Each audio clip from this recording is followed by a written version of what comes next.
جو مدینے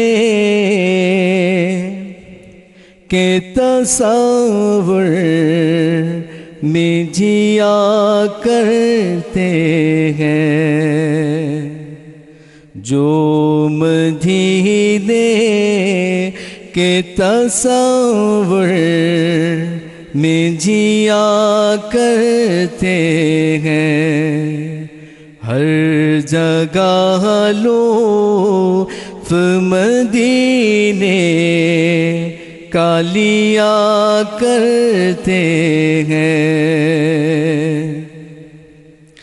مال و دولت کی دعا ہم نہ خدا کرتے ہیں، مال و دولت کی دعا ہم نہ خدا کرتے ہیں، ہم تو مرنے کی مدینے میں دعا کرتے ہیں، ہم تو مرنے کی مدینے میں دعا کرتے ہیں۔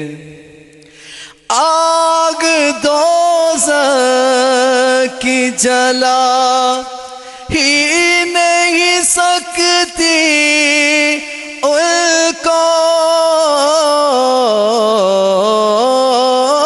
آگ دوزخ کی جلا ہی نہیں سکتی ان کو، عشق کی آگ میں دل جن کے جلا کرتے ہیں، عشق کی آگ میں دل جن کے جلا کرتے ہیں۔ قابل رشک ہے تار وہ قسمت والے،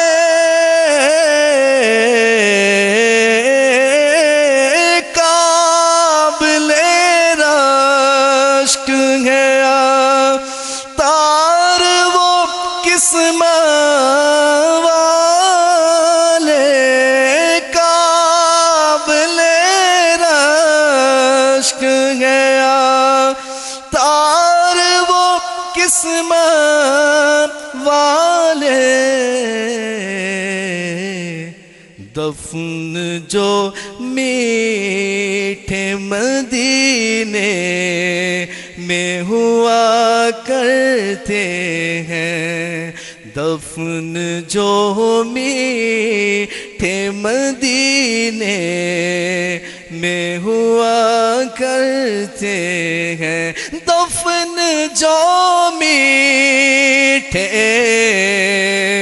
دفن جو میٹھے مدینے میں ہوا کرتے ہیں، دفن جو میٹھے مدینے میں ہوا کرتے ہیں، دفن جو میٹھے مدینے میں ہوا کرتے ہیں، ہر جگہ لطف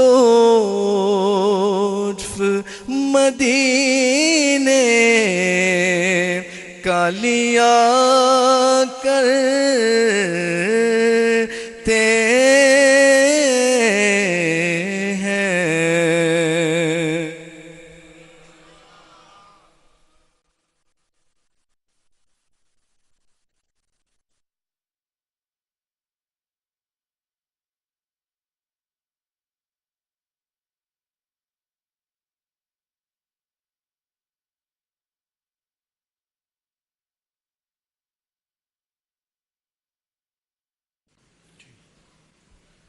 تھوڑا سا.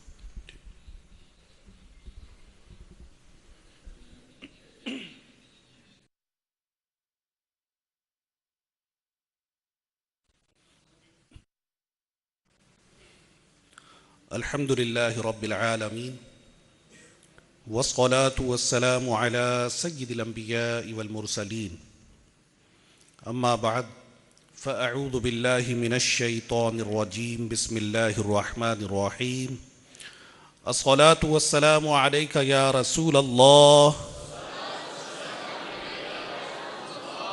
وعلى آلك وأصحابك يا حبيب الله الصلاة والسلام عليك يا نبي الله وعلى آلك وأصحابك يا نور الله نويت سنة الاعتکاف. میٹھے میٹھے اسلامی بھائیوں اور مدنی چینل کے ناظرین، جب کبھی داخل مسجد ہوں تو یاد آنے پر اعتکاف کی نیت کر لیا کیجئے کہ جب تک مسجد میں رہیں گے اعتکاف کا ثواب ملتا رہے گا.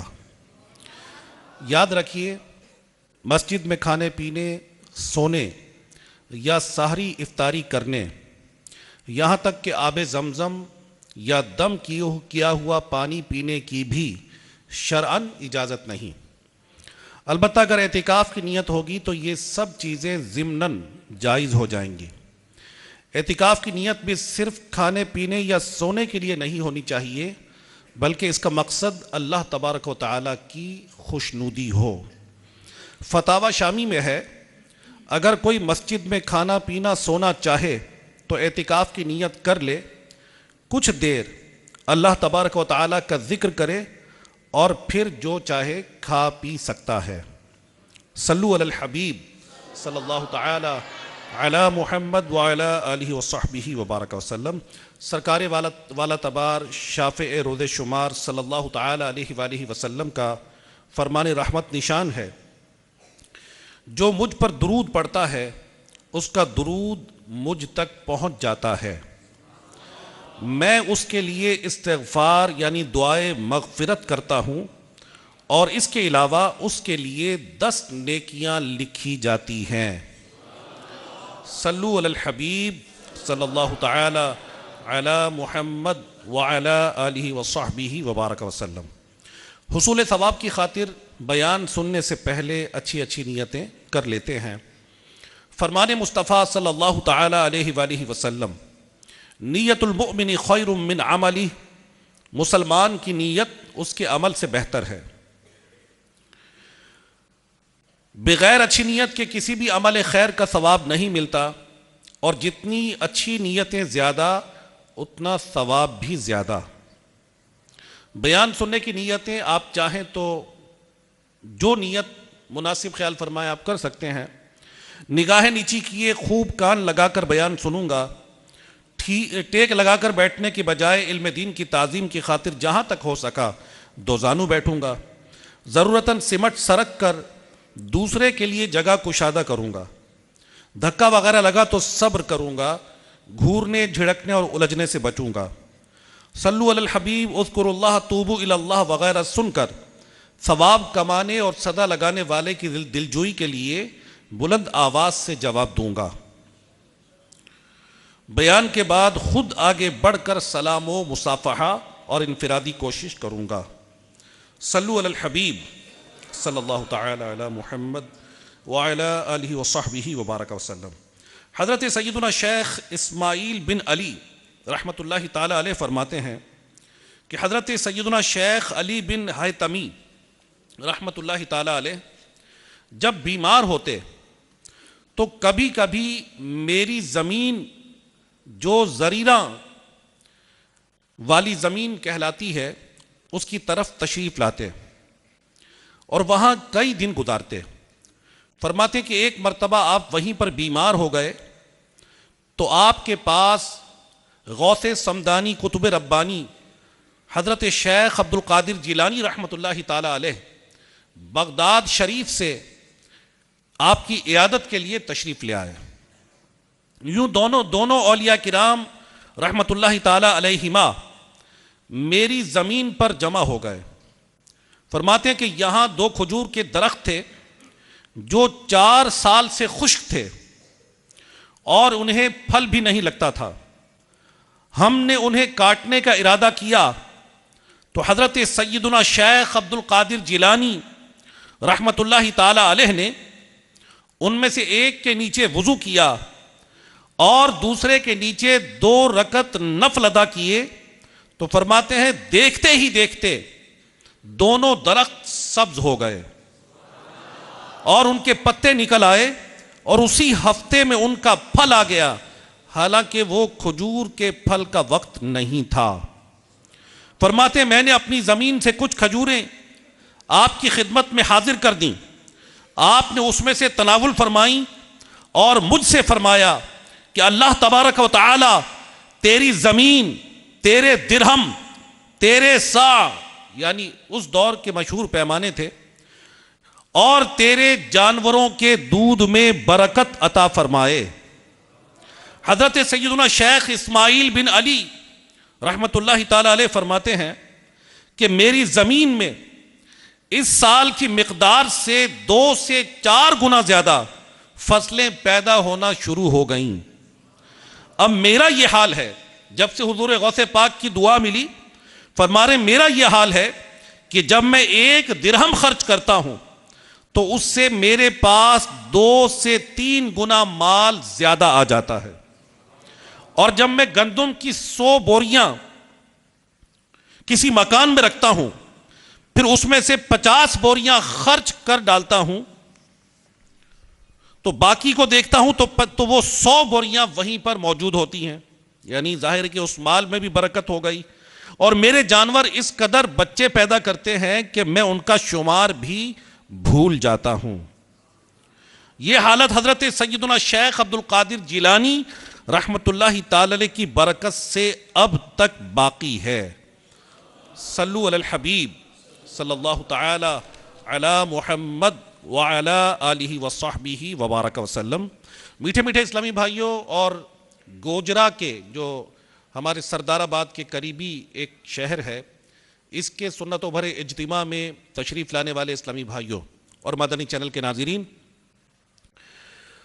بیان کردہ حکایت سے ہمیں ایک مدنی پھول یہ ملا کہ ہمارے حضور غوث پاک رحمت اللہ تعالی علیہ یہ بہت بڑے مستجاب الدعوات تھے اور زبردست پابند سنت بھی تھے، اور سنت یعنی آپ کی زندگی کے حوالے سے جو اکابرین نے لکھا ہے، انہوں نے آپ کی زندگی سے، آپ کی حیات مبارک سے نہ کبھی فرض چھوٹتے دیکھے، نہ کبھی سنتیں چھوٹتی دیکھیں، اور حضور غوث پاک رحمت اللہ تعالی علیہ مریضوں کی بھی عیادت فرماتے تھے۔ کتب احادیث میں کئی مقامات پر بیمار کی عیادت کے حوالے سے فضائل ملتے ہیں، آپ کی خدمت میں بھی کچھ عرض کرتا ہوں، پھر یہ نیت بھی کر لیتے ہیں کہ انشاءاللہ تبارک و تعالی ہم مریض کی عیادت والی اس سنت پر بھی عمل کی بھرپور کوشش کریں گے۔ پہلا فرمان علی شان یہ صحیح مسلم شریف کے حوالے سے ہے، جس کا مفہوم یہ ہے حدیث کا کہ جب اپنے مسلمان بھائی کی عیادت کرتا ہے تو وہ اس کے پاس سے لوٹ آنے تک جنت کے باغ میں رہتا ہے۔ اور دوسری حدیث پاک ترمذی شریف کے حوالے سے ہے، مفہوم حدیث، جو مسلمان صبح کے وقت کسی مسلمان کی عیادت کرے تو 70,000 فرشتے اسے شام تک دعائیں دیتے رہتے ہیں، اور جو شام کے وقت عیادت کرے تو صبح تک 70,000 فرشتے اس کے لیے دعائیں کرتے رہتے ہیں، اور اس کے لیے جنت میں باغ ہوگا۔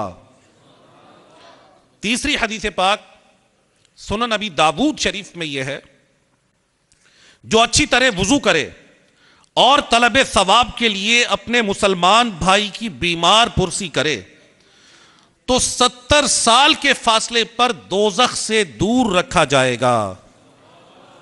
صلو علی الحبیب صلی اللہ تعالی علی محمد وعلى آلہ وصحبہ وبارک وسلم۔ مشہور مفسر قرآن حکیم الامت مفتی احمد یار خان صاحب نعیمی رحمۃ اللہ تعالی علیہ اس حدیث پاک کے تحت فرماتے ہیں کہ باوضو حالت میں بیمار پرسی کی جائے، کیونکہ عیادت لفظی اور معنوی اعتبار سے عبادت ہے، اور عبادت باوضو بہتر ہے۔ نیز عیادت میں دعا اور مریض پر کچھ پڑھ کر دم بھی کرنا ہوتا ہے بسا اوقات، اور باوضو دعا اور دم کرنا یہ بھی بہتر ہے۔ فرماتے ہیں کہ بعض لوگ باوضو قربانی، فاتحہ، ایصال ثواب کرتے ہیں، بلکہ 11ویں شریف کا کھانا بھی بعض لوگ ادباً باوضو پکاتے اور کھاتے ہیں۔ یہ حدیث ان کی اصل ہے۔ سبحان اللہ۔ میٹھے میٹھے اسلامی بھائیوں، آپ نے مسلمان کی عیادت کرنے کے حوالے سے فضیلت سماعت فرمائی، لیکن ہمیں اس بات کا خیال رکھنا چاہیے کہ اگر کسی مسلمان کی عیادت کے لیے ہم گئے ہیں تو اس کی تکلیف کا ہم خیال رکھیں اور اس سے فضول گفتگو نہ کریں۔ امام اعظم ابو حنیفہ رحمۃ اللہ تعالی علیہ، آپ نے اپنے بیٹے اور اپنے شاگردوں کو بعض وصایا فرمائے، یعنی وصیتیں فرمائیں۔ ان میں ایک حدیث آپ نے خاص طور پر بیان فرمائی کہ رسول اکرم نور مجسم صلی اللہ تعالی علیہ وآلہ وسلم نے ارشاد فرمایا، من حسن الاسلام المرء ترکہ ما لا یعنی، کہ انسان کے کسی بھی شخص کے اسلام کا یہ حسن ہے کہ وہ فضول باتوں کو چھوڑ دے۔ تو کسی مریض کی عیادت کے لیے جائیں تو اس سے فضول گفتگو نہ کریں۔ بعض لوگوں کو مرض کے حوالے سے معلومات نہیں ہوتی، بس عوام میں بعض باتیں مشہور ہوتی ہیں اور لوگ مریض کو آ کر ڈرا دیتے ہیں۔ اس کا تجربہ پچھلے دنوں میرے ساتھ بھی ہوا کہ ایک عزیز بیمار ہوئے۔ اب ان عزیز کو گردے کی تکلیف ہے، تو ڈاکٹرز نے کہا کہ ان کی جو کیفیت ہے، اس کیفیت میں ان کے ڈائلیسس ہوں گے۔ اب جو بھی شخص سنتا وہ کہتا ہو ڈائلیسس ہوں گے، یعنی گردے دھوئیں گے۔ ایک شخص ملا، اس نے کہا کہ فلاں آدمی کے گردے اتنے دھلے کہ اس کا گردہ اتنا سا رہ گیا۔ حالانکہ اس مرض میں گردے نہیں دھلتے، بلکہ خون کے فاسد مادوں کو نکال کر پیوریفیکیشن کی جاتی ہے، لوگوں میں مشہور۔ اب مریض کے پاس جا کر اس مریض کو ڈرانا نہیں ہے۔ ایک مرتبہ نگران شورا نے ایک مدنی مکالمے میں ارشاد فرمایا کہ کوئی شخص کسی مریض کی عیادت کے لیے گیا تو اس کے پاس جا کر کہتا ہے کہ او ہو میرے فلاں عزیز کو یہ مرض ہوا تھا، اس کا انتقال ہو گیا تھا، فلاں شخص کو یہ مرض ہوا تھا، وہ بھی نہیں بچا تھا، میرے لائق کو حکم ہو تو ارشاد فرمائیے گا۔ تو اس شخص نے کہا کہ آئندہ آپ میرے پاس آنے کی زحمت نہ کیجیے گا۔ تو بہرحال یہ ہمیں خیال رکھنا چاہیے کہ جس کے پاس ہم عیادت کے لیے گئے ہیں اس شخص کی دل جوئی کریں۔ رسول پاک صاحب الاولاق صلی اللہ تعالی علیہ وآلہ وسلم کا فرمان عالی شان ہے، افضل العیادت سرعت القیام، یعنی بہترین عیادت جلد اٹھ جانا ہے، یعنی مریض کے پاس جائیں جلد اٹھ جائیں۔ ہاں بعض لوگ ایسے ہوتے ہیں کہ ان سے مریض کو کافی دلی وابستگی ہوتی ہے، کوئی شیخ آ گئے، کوئی پیر صاحب آ گئے، کوئی نیک آدمی آ گئے، کوئی قریبی رشتہ دار آ گئے کہ جن کا آنا مریض کو اچھا لگتا ہے۔ اگر وہ دیر تک مریض کی خوشی سے بیٹھنا چاہے تو کوئی حرج نہیں ہے۔ ایک بزرگ کی ایک واقعہ مجھے یاد آ گیا۔ اپنے دور کے ایک بہت مشہور بزرگ ہیں، آپ ایک مرتبہ بیمار ہو گئے اور بہت سخت بیمار ہوئے، اور اسی بیماری میں ہی پھر آپ کا انتقال ہو گیا تھا۔ بعد میں سخت بیمار ہوئے تو ظاہر ہے کہ اتنے مشہور آدمی تھے کہ لوگ جوک در جوک آپ کی عیادت کے لیے آنے لگے، تانتا بن گیا۔ آتے جاتے ایک شخص ایسا تھا کہ وہ وہیں پر بیٹھا رہتا تھا، وہ شیخ کی خدمت سے اٹھتا ہی نہیں تھا اور بہت زیادہ گفتگو کرتا تھا۔ اس سے وہ بزرگ رحمۃ اللہ تعالی علیہ کو کافی کوفت ہوتی تھی۔ تو اس نے ایک دن آپ کی خدمت میں عرض کیا، حضور لوگوں کا اتنا ہجوم ہے، لوگ اتنی کثرت سے آپ کی خدمت میں حاضر ہو رہے ہیں کہ آپ کو تکلیف ہو رہی ہوگی، تو ایسا نہ کریں کہ دروازہ میں بند کر دیتا ہوں۔ وہ بزرگ رحمۃ اللہ تعالی علیہ فرمانے لگے، ہاں دروازہ بند کر دو لیکن باہر سے بند کرنا، امید ہے کہ آپ سمجھ گئے ہوں گے. دروازہ بند کر دو لیکن باہر سے بند کر دینا. مراد یہ تھا کہ آپ رحمۃ اللہ تعالی علیہ نے مروت کے تحت اس شخص کو یہ نہیں فرمایا کہ بھائی چلے جاؤ مجھے تکلیف ہو رہی ہے.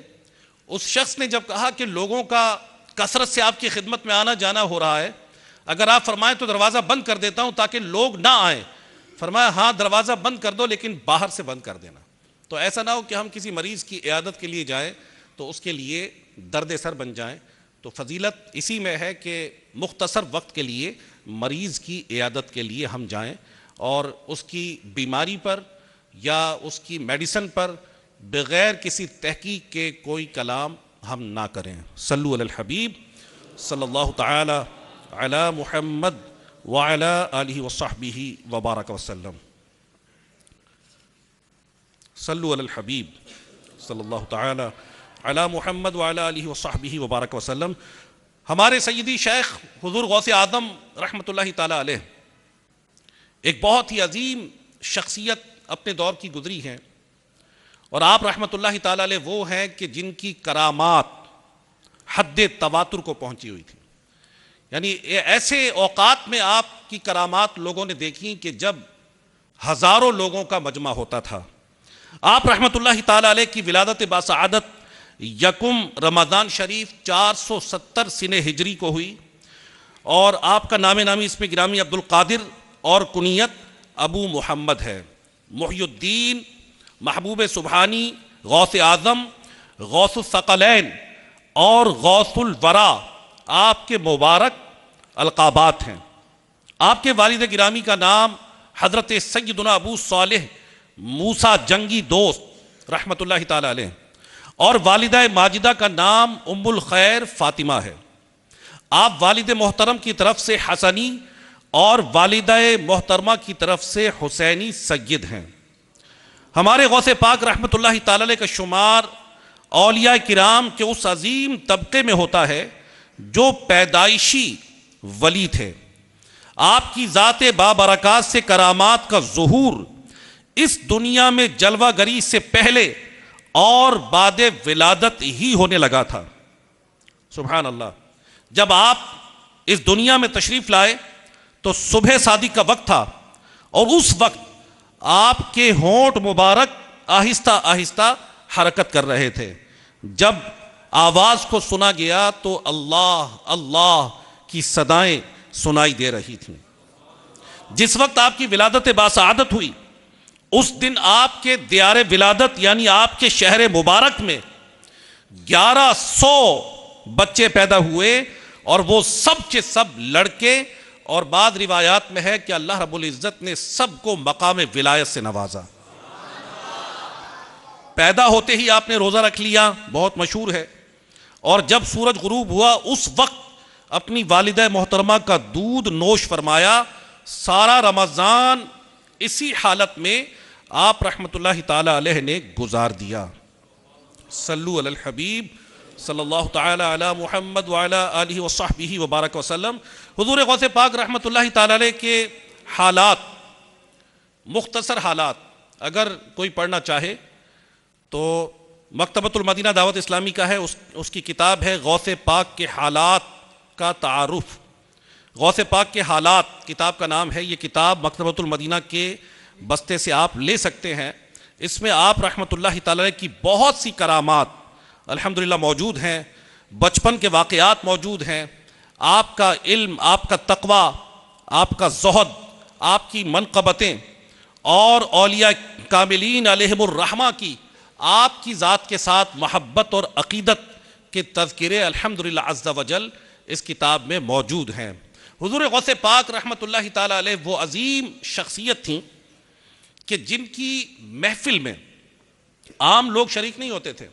عوام تو آتی ہی تھی, لیکن آپ رحمۃ اللہ تعالی علیہ وہ عظیم ہستی ہیں کہ جن کی جب محفل ہوتی, جن کا جب بیان ہوتا تھا تو اس بیان میں ہزاروں افراد شریک ہوتے تھے.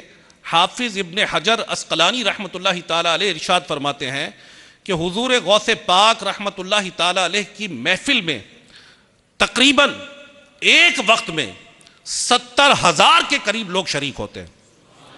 اور جب آپ رحمت اللہ تعالی علیہ لوگوں کے سامنے بیان فرماتے تھے، جب لوگوں کے سامنے آپ بیان فرماتے تو جیسی آپ کی آواز سب سے آگے والا سنتا، آپ کی ویسی ہی آواز سب سے پیچھے بیٹھا ہوا شخص سنتا تھا۔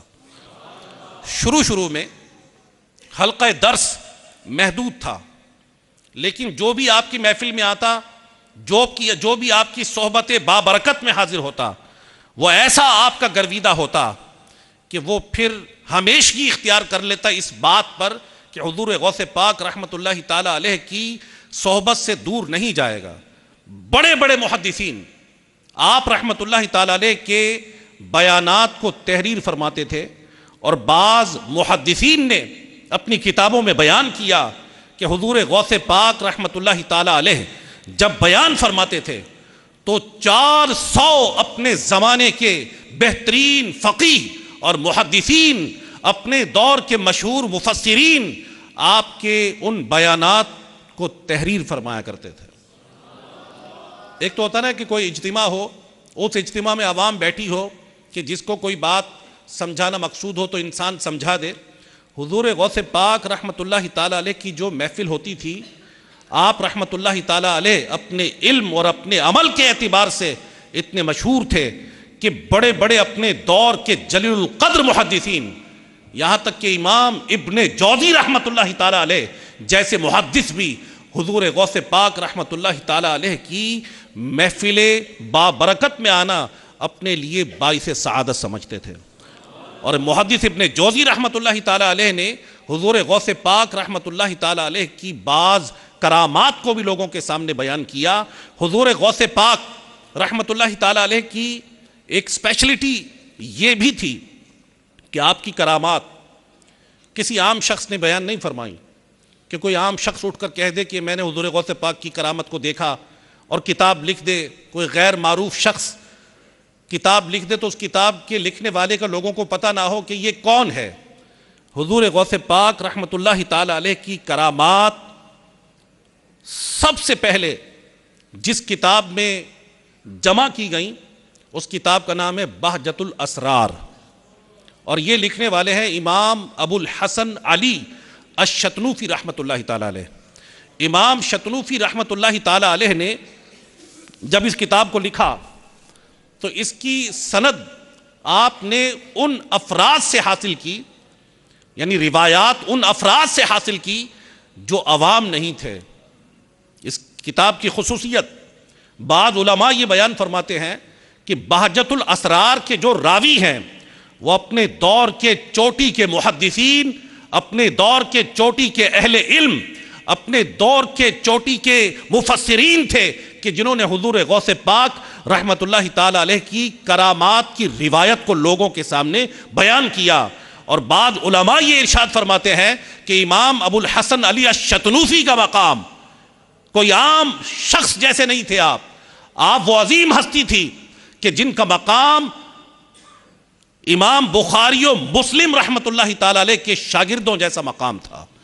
کوئی عام محدث آپ نہیں تھے، بلکہ اتنے بڑے محدث تھے کہ نہ صرف انہیں بلکہ ان کے سلسلہ سند کو، کہ جس میں انہوں نے مختلف لوگوں کی سند کو بیان کیا اپنی کتاب میں، لوگوں نے بیان کیا کہ وہ سلسلہ سند عام لوگوں پر مشتمل نہیں تھا کہ جنہوں نے حضور غوث پاک کی کرامات کو بیان کیا، بلکہ وہ لوگ تھے کہ علم اور فضل کے اعتبار سے اپنے دور کے لوگوں میں ممتاز ہوا کرتے تھے۔ حضور غوث پاک رحمت اللہ تعالی علیہ وہ عظیم ہستی ہیں۔ حضرت سیدنا شیخ عبد الحق محدث دہلوی رحمت اللہ تعالی علیہ ارشاد فرماتے ہیں کہ مشائخ اولیاء میں سے کوئی بھی کرامات کے لحاظ سے حضور غوث پاک کا ہم پلہ نہیں تھا، یہاں تک کہ بعض مشائخ نے فرمایا کہ آپ کی کرامات کا حال تو موتیوں کی لڑی جیسا ہے کہ جب ٹوٹتی ہے تو ایک کے بعد دوسرا موتی گرتا ہے۔ ایک عظیم اپنے دور کے محدث امام ذہبی رحمت اللہ تعالی علیہ ارشاد فرماتے ہیں، آپ نے امام یافعی سے اس کو نقل کیا۔ امام یافعی رحمت اللہ تعالی علیہ یہ بھی اپنے دور کے ایک عظیم محدث گزرے ہیں۔ امام یافعی فرماتے ہیں، امام ذہبی نے امام یافعی کے حوالے سے لکھا کہ حضور غوث پاک رحمت اللہ تعالی علیہ کو اللہ رب العزت نے اتنی کرامات سے نوازا تھا کہ نہ آپ سے پہلے کے اولیاء سے اتنی کرامات کسی نے سنی اور نہ آپ کے بعد کے اولیاء کے حوالے سے اتنی کرامات کا ذکر لوگوں کے سامنے کیا گیا۔ آپ جس شخص کو چاہتے، جس مقام پر چاہتے، جو چاہتے وہ کرامت دکھا دیتے تھے۔ لوگوں کے دلوں کی باتیں آپ بیان فرما دیتے، لوگ جو چاہتے آپ ویسا دکھا دیتے۔ حضرت زیال رحمۃ اللہ تعالی علیہ فرماتے ہیں، آپ کے مرید خاص ہیں، کہ ایک مرتبہ حضور غوث پاک کی خدمت میں حاضر ہوا، آپ ایک عصا مبارک لے کر باہر تشریف لائے، تو میرے دل میں آیا کہ کاش حضور غوث پاک آج اس عصا کے حوالے سے کوئی کرامت دکھا دیں۔ حضور غوث پاک رحمۃ اللہ تعالی علیہ نے وہ عصا زمین پر گاڑا، فرماتے ہیں کہ اس عصا سے روشنی نکلنا شروع ہو گئی، کافی دیر تک روشنی نکلتی رہی، تو پھر فرمایا کہ اے زیال، کیا تمہارے دل میں جو بات تھی پوری ہو گئی؟ بڑے بڑے جلیل القدر اہل علم، ادیب، شعراء، صرف و نحو کے ماہرین، بڑے بڑے مفسرین حضور غوث پاک رحمت اللہ تعالی علیہ کی خدمت میں حاضری دیا کرتے تھے۔ چنانچہ ایک عظیم نحوی، اپنے دور کے ایک عظیم شاعر یحییٰ بن نجاح رحمت اللہ تعالی علیہ، آپ کا ایک بیان ہے، آپ فرماتے ہیں کہ حضور غوث پاک رحمت اللہ تعالی علیہ کی محفل کے حوالے سے لوگ مجھے دعوت دیا کرتے تھے کہ حضور غوث پاک کی محفل میں آؤ، لیکن ظاہر ہے کہ بعض اوقات یہ ہوتا ہے کہ انسان کو اپنے علم اور فضل پر بڑا ناز ہوتا ہے۔ میں حضور غوث پاک رحمت اللہ تعالی علیہ کی محفل میں شریک نہیں ہوتا تھا، مجھے لوگ دعوت دیتے تھے۔ میں یہ سوچتا تھا کہ ایک عام سے صوفی ہوں گے، ایک عام سے بزرگ ہوں گے، لوگوں کے سامنے جب بیان کرتے ہوں گے، عام سا کوئی بیان ہوتا ہوگا، تو میں حضور غوث پاک رحمت اللہ تعالی علیہ کی محفل میں شریک نہیں ہوتا تھا۔ ایک مرتبہ کسی شخص نے مجھے حضور غوث پاک رحمت اللہ تعالی علیہ کی محفل میں شرکت کی دعوت دی۔ فرماتے ہیں کہ میں نے ایک دھاگا لیا، ہر شخص کا اپنے ایک سٹینڈرڈ ہوتا ہے کہ بیان کرنے والے کی بیان کی کون سی چیز کس شخص کو اچھی لگتی ہے۔ ہر شخص کا سننے کا انداز بھی مختلف ہوتا ہے، ہر شخص کی لائکس ڈس لائکس بھی ڈیفرنٹ ہوتی ہیں۔ کون بیان میں علمی نکات کو، علمی بیان کو پسند کرتا ہے، کون حکایات کو پسند کرتا ہے، کون قرآن و سنت کے بیان کو پسند کرتا ہے، ہر بندے کا اپنا ایک انداز ہوتا ہے۔ تو حضرت یحییٰ بن نجاح بہت مشہور شاعر تھے اپنے دور کے، بہت مشہور نحوی تھے، تو آپ نے یہ فرمایا کہ میں ایک دھاگا اپنے ساتھ حضور غوث پاک رحمت اللہ تعالی علیہ کے اجتماع میں لے کر آ گیا۔ تو میں نے سوچا کہ حضور غوث پاک رحمت اللہ تعالی علیہ جب بیان فرمائیں گے اور اپنے بیان کی وضاحت میں اگر کوئی شعر پڑھیں گے تو میں وہ شعر سن کر دھاگے پر گرہ لگا لوں گا، گانٹھ لگا لوں گا۔ جتنے بھی اشعار پڑھیں گے، اس دور میں اہل علم کا یہ وصف تھا، یہ ان کی کوالٹی تھی، یہ ان کی صفت تھی کہ وہ جب لوگوں کے سامنے بیان کرتے تھے تو اپنے بیان کے دوران زمانہ جاہلیت کے شعراء کے کلام کو بھی پڑھ کر سناتے تھے تاکہ بات کی وضاحت اچھے طریقے سے ہو جائے۔ بعض صحابہ علیہم رضوان، جن میں حضرت عبداللہ ابن عباس رضی اللہ تعالیٰ عنہما اور حضرت فاروق اعظم رضی اللہ تعالیٰ عنہ، یہ بھی فرماتے تھے کہ قرآن کو اگر صحیح معنوں میں سمجھنا ہے تو اس کے لیے شعرائے عرب کی شاعری کو بھی سمجھنا ہوگا۔ بہرحال یہ ایک الگ علم ہے۔ تو حضرت یحییٰ بن نجاح فرماتے ہیں، حضور غوث پاک رحمت اللہ تعالی علیہ کی خدمت میں جب میں حاضر ہوا تو ایک دھاگا لے کر آ گیا۔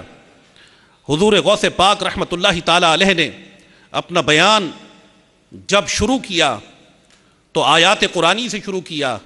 آیات قرآنی کی وضاحت کرتے کرتے اشعار بھی آپ لوگوں کو سناتے رہے۔ ہر شعر پر فرماتے میں گرہ لگاتا رہا۔ جب میں نے کافی گرہیں لگا لی، میں چھپا کر وہ دھاگا آپ کی خدمت میں لے کر آیا تھا کہ تاکہ کوئی دیکھ نہ لے۔ جب میں نے کافی گرہیں لگا لی تو حضور غوث پاک رحمت اللہ تعالی علیہ کو ایک دم جلال آ گیا، اور جلال میں آ کر حضور غوث پاک نے، میں محفل میں آخر میں بیٹھا تھا، میری طرف ملاحظہ ہو کر، میری طرف چہرہ مبارک کر کے میرا نام لے کر پکارا، یا یحییٰ انا احل وانت تعقد، میں گرہوں کو کھول رہا ہوں اور تو گرہیں لگا رہا ہے۔ تو فرماتے ہیں کہ جیسے ہی حضور غوث پاک رحمت اللہ تعالی علیہ نے میری طرف توجہ فرما کر میرا نام لے کر یہ فرمایا انا احل وانت تعقد، کہ میں گرہیں کھولتا ہوں اور تو باندھ رہا ہے، میں فوراً حضور غوث پاک کی خدمت میں حاضر ہو کر آپ سے معافی کا طالب ہوا، پھر میں نے ساری زندگی آپ کی محفل کو نہیں چھوڑا۔ ایسے ہی حضرت سیدنا الشیخ عبد الغنی المقدسی رحمت اللہ تعالیٰ علیہ، یہ بہت بڑے اپنے دور کے محدث ہیں، بہت بڑے فقیہ ہیں، اور جلیل القدر محدث، جلیل القدر فقیہ ابن قدامہ المقدسی رحمت اللہ تعالیٰ علیہ کے چچا زاد بھائی ہیں۔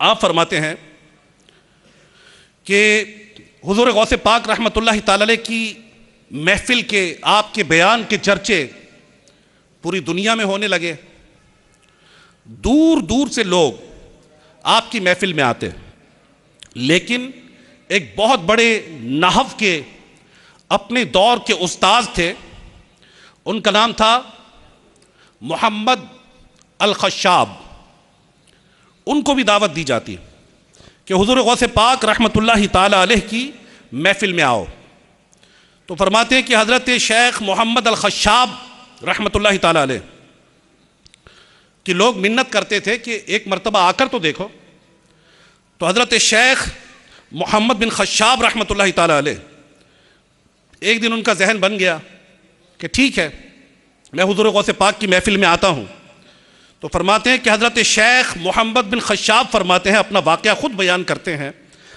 اور راوی ابن قدامہ المقدسی رحمت اللہ تعالی علیہ کے کزن ہیں، ان کے چچا زاد بھائی ہیں، فرماتے ہیں کہ مجھے حضرت شیخ محمد بن خشاب نے خود اپنا واقعہ سنایا، فرماتے ہیں کہ حضرت یومن مجلسہ، کہ ایک دن دوستوں کے اصرار پر میں حضور غوث پاک رحمت اللہ تعالی علیہ کی مجلس مبارک میں آپ کے اجتماع میں حاضر ہو گیا، آپ کا بیان سنا، لیکن فرماتے ہیں لم استحسن کلامہ، حضور غوث پاک رحمت اللہ تعالی علیہ کا کلام مجھے بہت زیادہ اچھا نہیں لگا۔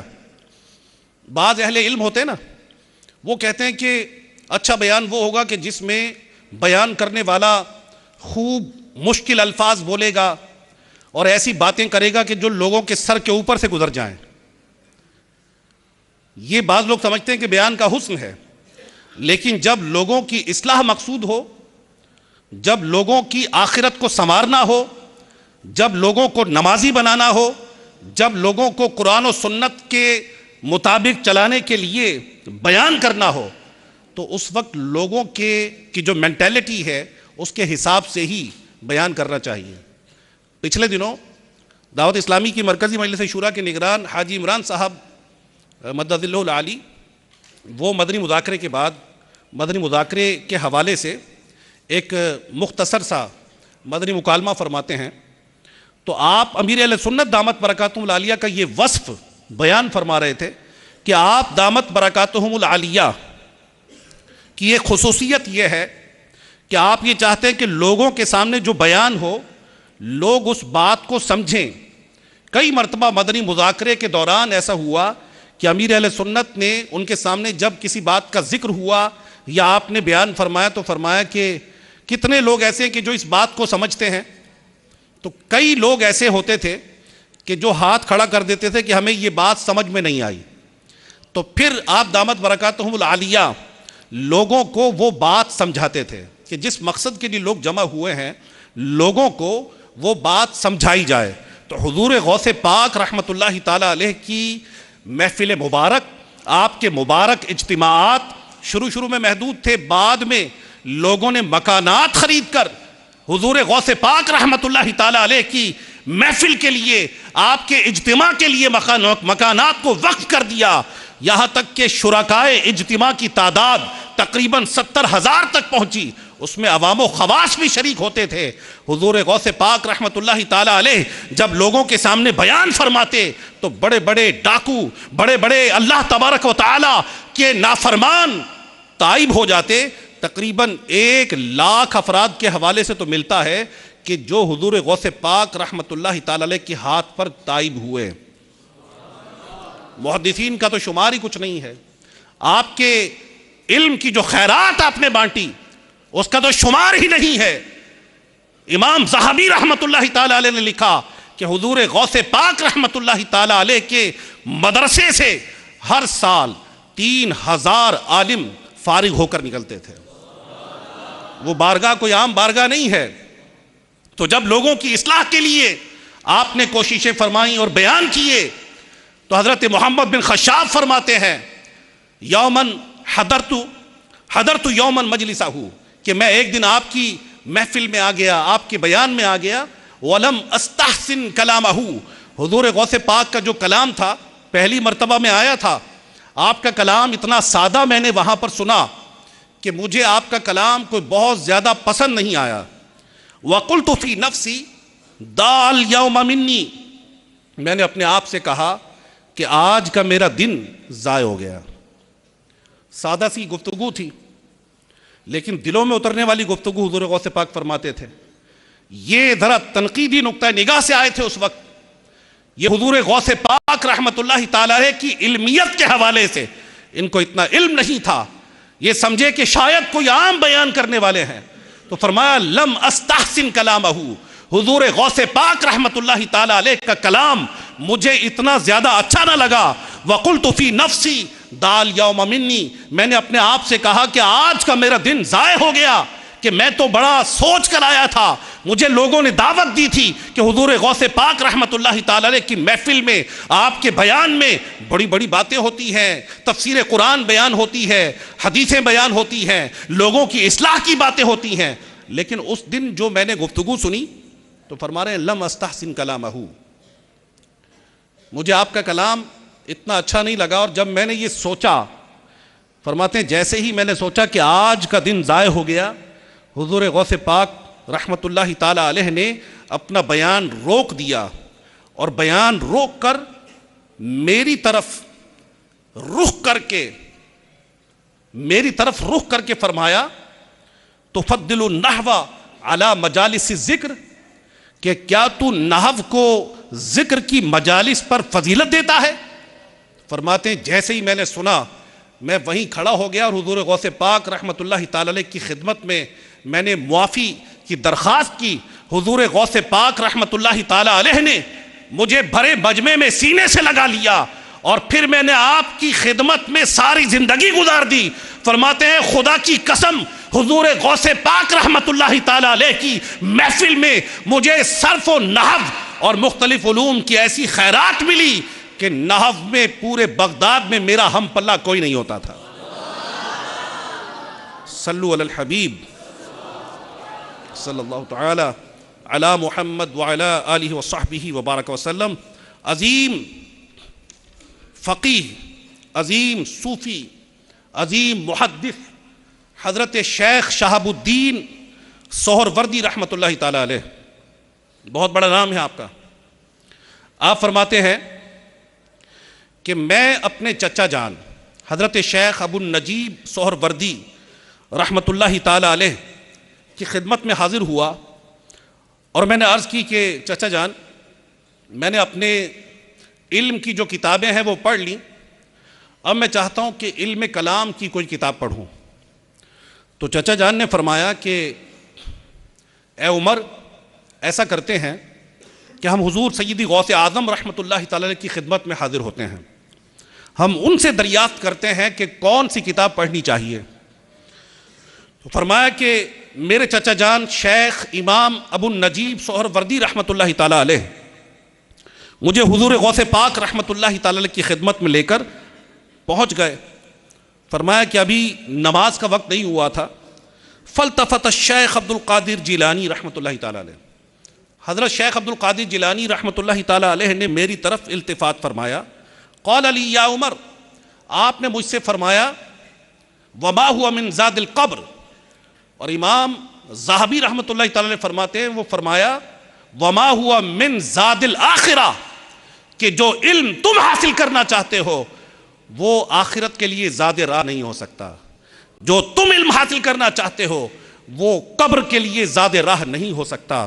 تو فرمایا فرجعت عن ذالک، حضور غوث پاک نے جب میرے دل کی اس کیفیت کو جانا، یعنی میں نے ابھی آپ کی خدمت میں کچھ عرض نہیں کیا تھا، حضور غوث پاک نے جب میری کیفیت کو جانا تو میرے دل کی کیفیت کو بیان کر دیا۔ فرمایا فرجعت عن ذالک، میں نے اپنے اس معاملے سے رجوع کر لیا اور حضور غوث پاک رحمۃ اللہ تعالی علیہ کی خدمت اقدس میں میں نے پھر کئی دن گزارے۔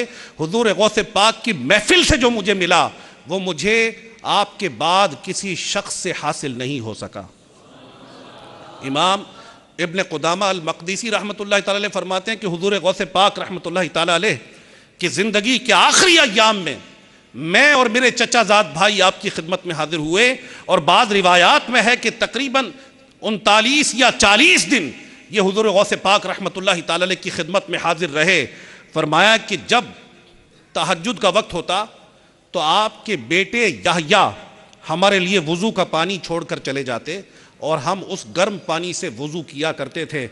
ان 39 یا 40 دنوں میں حضور غوث پاک رحمۃ اللہ تعالی علیہ نے ایسی نگاہ ان پر فرمائی کہ یہ حضور غوث پاک رحمۃ اللہ تعالی علیہ کی نگاہوں کی برکت سے اپنے زمانے کے ایک عظیم فقیہ بن گئے، اور آپ رحمۃ اللہ تعالی علیہ نہ صرف فقیہ بنے بلکہ ایک باعمل شخصیت بن کر پوری دنیا پر آپ کا جو آفتاب تھا وہ چمکا۔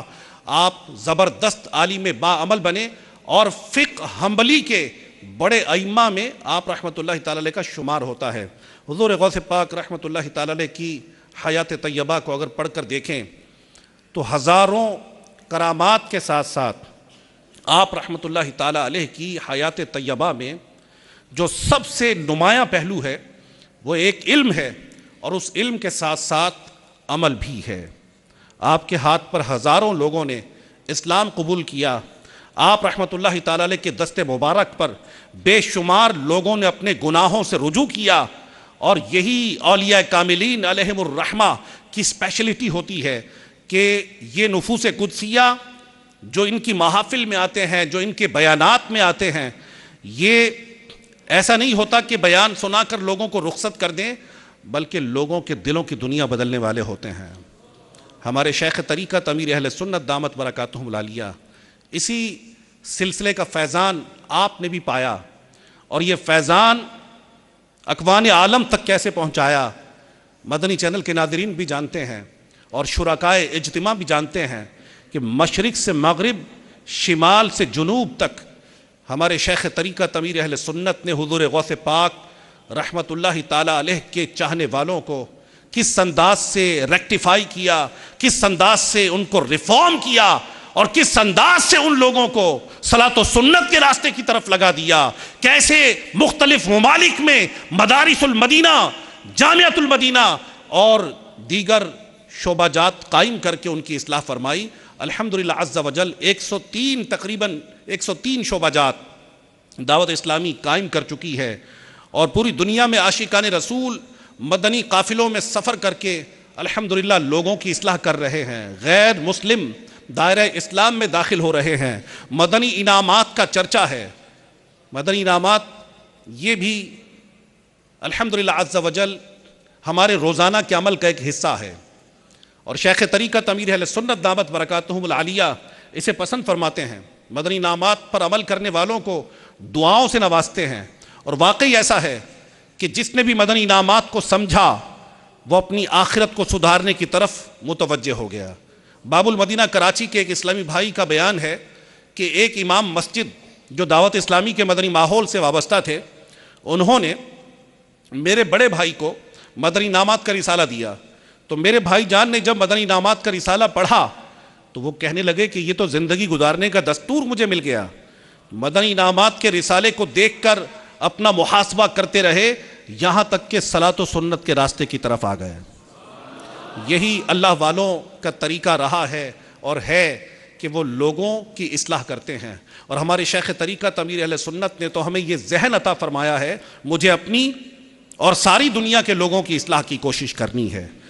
اپنی اصلاح کے لیے مدنی انعامات پر عمل کرنا ہے اور ساری دنیا کے لوگوں کی اصلاح کے لیے انشاءاللہ تبارک و تعالی عاشقان رسول کے ساتھ سنتوں کی تربیت کے مدنی قافلوں میں سفر کرنا ہے. انشاءاللہ تبارک و تعالی یہ سفر ہمارا ہوتا رہے گا تو علم و عمل کی خیرات نصیب ہوتی رہے گی.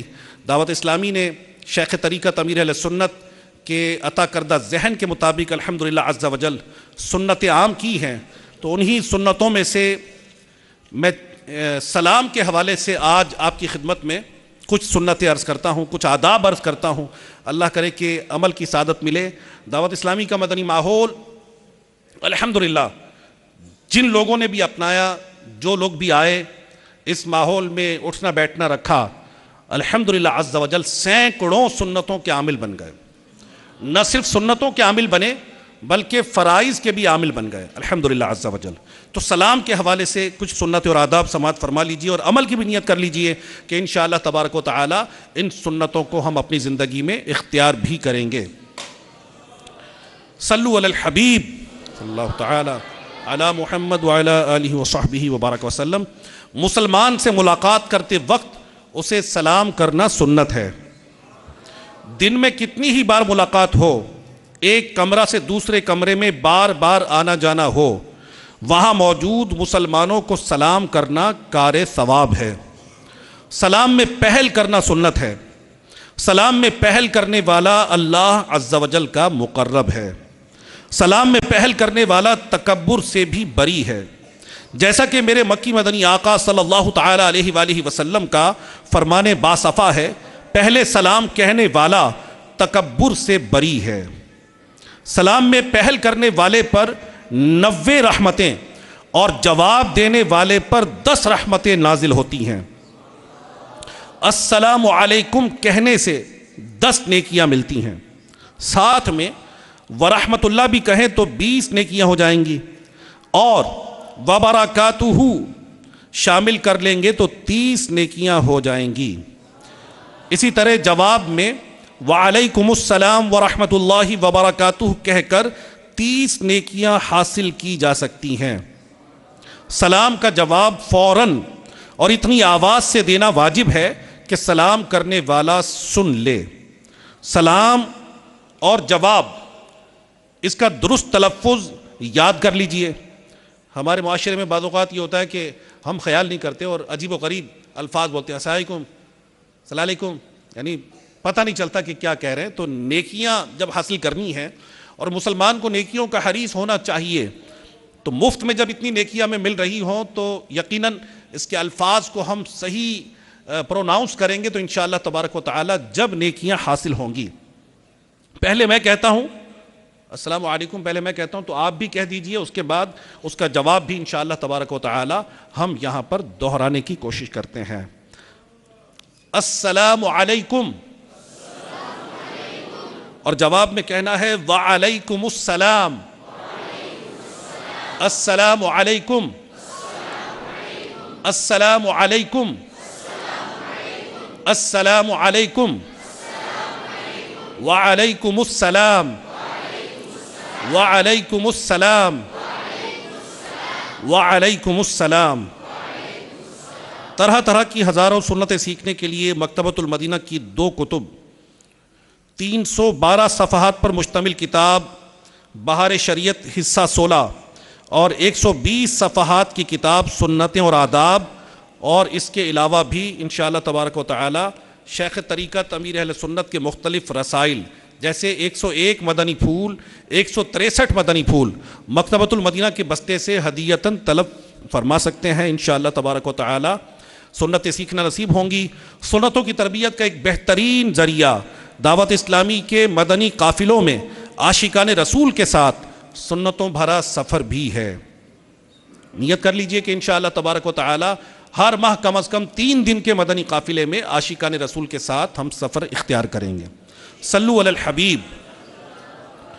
دعوت اسلامی کے ہفتہ وار اجتماع میں پڑھے جانے والے 6 درود پاک اور 2 دعائیں ہم سب مل کر پڑھتے ہیں. مدنی چینل کے ناظرین بھی پڑھ سکتے ہیں. صلو علی الحبیب. اللہم صلی وسلم وبارک علی سیدنا محمد النبی الامی الحبیب العالی القدر العظیم الجاہ وعلی آلہ وصحبہ وسلم۔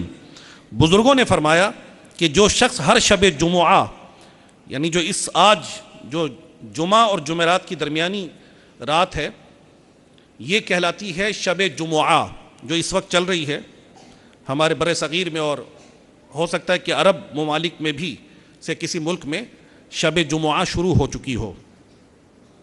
بزرگوں نے فرمایا کہ جو شخص ہر شب جمعہ اس درود پاک کو پابندی سے کم از کم ایک مرتبہ پڑھے گا تو موت کے وقت سرکار مدینہ صلی اللہ تعالی علیہ وآلہ وسلم کی زیارت کرے گا، اور قبر میں داخل ہوتے وقت بھی یہاں تک کہ وہ دیکھے گا کہ سرکار مدینہ صلی اللہ تعالی علیہ وآلہ وسلم اسے قبر میں اپنے رحمت بھرے ہاتھوں سے اتار رہے ہیں۔ اللہم صلی وسلم وبارک علی سیدنا محمد النبی الامی الحبیب العالی القدر العظیم الجاہ وعلی آلہ وصحبہ وسلم۔ ایک اور درود پاک پڑھ لیجئے۔ اللہم صلی علی سیدنا و مولانا محمد وعلی آلہ وسلم۔ حضرت سیدنا انس رضی اللہ تعالی عنہ سے روایت ہے کہ تاجدار مدینہ صلی اللہ تعالی علیہ وآلہ وسلم نے ارشاد فرمایا، جو شخص یہ درود پاک پڑھے، اگر کھڑا تھا تو بیٹھنے سے پہلے، اور بیٹھا تھا تو کھڑے ہونے سے پہلے اس کے گناہ معاف کر دیے جائیں گے۔ اللہم صلی علی سیدنا و مولانا محمد وعلی آلہ وسلم۔ صلی اللہ علی محمد۔ جو یہ درود پاک پڑھتا ہے اس پر رحمت کے 70 دروازے کھول دیے جاتے ہیں۔ صلی اللہ علی محمد۔ اللہم صلی علی سیدنا محمد عدد ما فی علم اللہ صلاة دائمة بدوام ملک اللہ۔ حضرت احمد ساوی علیہ رحمت اللہ الہادی بعض بزرگوں سے نقل کرتے ہیں کہ اس درود شریف کو ایک بار پڑھنے سے 6 لاکھ درود پڑھنے کا ثواب حاصل ہوتا ہے۔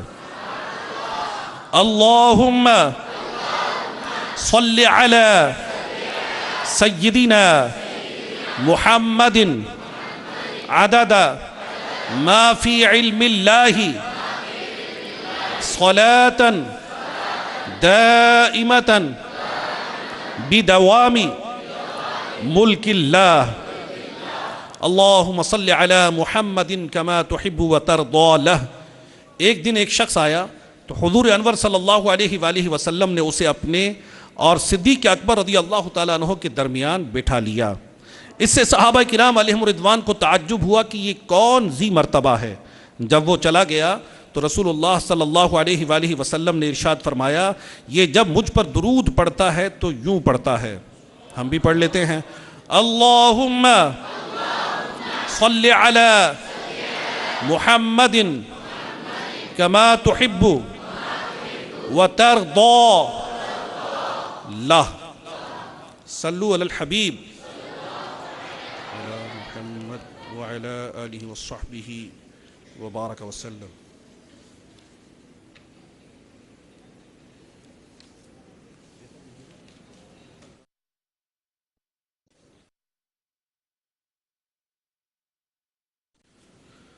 صلو علی الحبیب علی محمد وعلی آلہ وصحبہ وبارک وسلم۔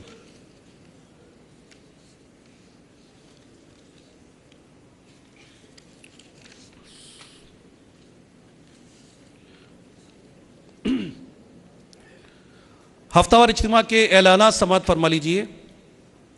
سب سے پہلے تو مدنی چینل کا مقبول عام سلسلہ فیضان مدنی مذاکرہ، سبحان اللہ، مدنی مذاکرہ اور اس کا فیضان انشاءاللہ تبارک و تعالی یہ جاری رہے گا۔